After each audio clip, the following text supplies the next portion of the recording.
मंडळी, प्रार्थनेमध्ये ना मला असं वाटतं की शब्दांपेक्षा आपल्या भावभावना काय आहेत ह्याला जास्त महत्त्व आहे. अशी ही भावभावना असेल तर आपल्या प्रार्थनेला खरंच अर्थपूर्ण प्रार्थना होते. आणि म्हणून नो डाऊट आपल्या ह्या धर्मामध्ये खूपशा प्रार्थना, स्तोत्र, मंत्र आहेत की जे आपण नित्यसेवेमध्ये घेतले पाहिजेत. पण ह्याच्या पलीकडे जाऊन माझं असं सांगणं आहे की नुसत्या त्या प्रार्थनेतल्या शब्दांना तुम्ही रटू नका.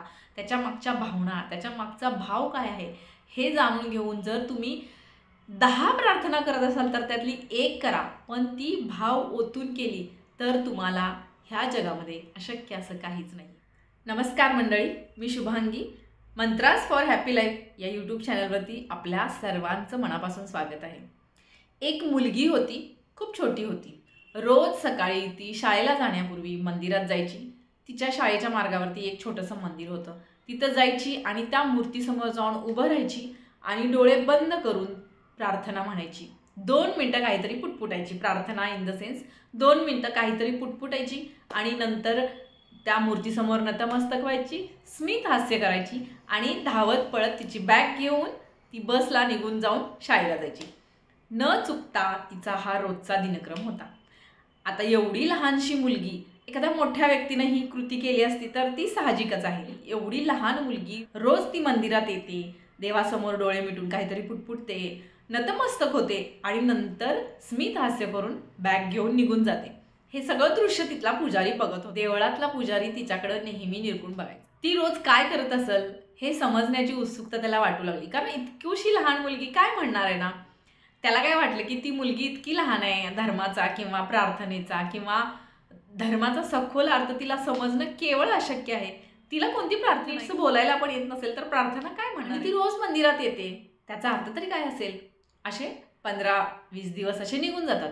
तिच्या ह्या वर्तनाविषयी ना त्याला अधिक जाणून घेण्याची जिज्ञासा होते आणि त्याचं मन बैचन होऊ लागलं. एकदा काय होतं की सकाळी ती मुलगी येण्याच्या अगोदरच हा पुजारी तिथं पोहोचला. हा नित्यक्रम संपण्याची वाट बघतो आणि तिला जवळ घेतो आणि तिच्या डोक्यावर हात ठेवून तिला विचारतो की मागील 15-20 दिवसापासून मी तुला बघतोय, तू नियमितपणे येतेस आणि तू देवासमोर हात जोडून काहीतरी पुटपुटतेस आणि शाळेला निघून जातेस.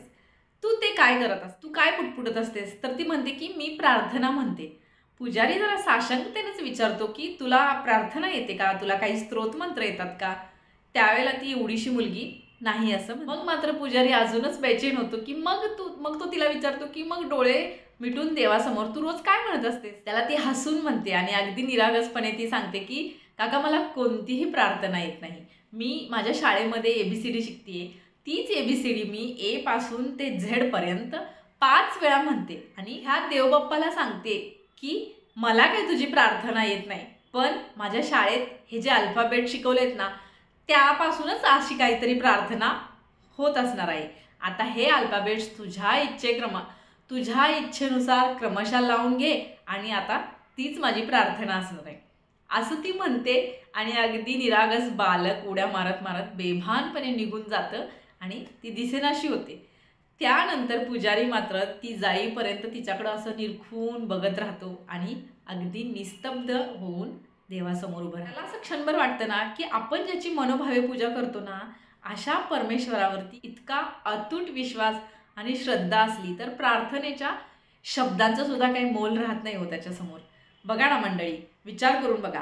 तासनतास देवासमोर अगदी त्या अर्थहीन म्हणजे त्या एखाद्या स्तोत्राचा अर्थसुद्धा त्या व्यक्तीला माहीत नसतो, त्याचे उच्चारसुद्धा माहिती नसतात, तरी तासच गिरणीचा पट्टा चालू असल्यासारखं त्या प्रार्थना ती स्तोत्र त्या देवासमोर म्हणत असतात. मला तर असं वाटतं की तो समोरचा देवसुद्धा अगदी कानावर हात ठेवत असेल आणि म्हणत असेल की बास बाबा, आता तू काय म्हणतोयस हे तुला कळत नाही तर मी तुला काय समजून घेऊ. खरंच ना मंडळी, प्रार्थनेमध्ये ना मला असं वाटतं की शब्दांपेक्षा आपल्या भावभावना काय आहेत ह्याला जास्त महत्त्व आहे.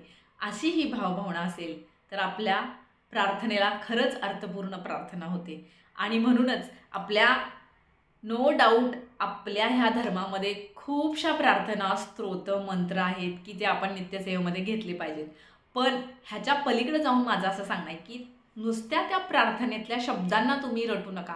त्याच्या मागच्या भावना, त्याच्या मागचा भाव काय आहे हे जाणून घेऊन जर तुम्ही 10 प्रार्थना करत असाल तर त्यातली एक करा, पण ती भाव ओतून केली तर तुम्हाला ह्या जगामध्ये अशक्य असं काहीच नाही. बघा मंडळी, तुम्हाला ही कथा आवडली असेल तर आजपासून तुम्हीही असा विचार करा की प्रार्थनेत शब्दांपेक्षा भावाला खूप महत्त्व दिला पाहिजे.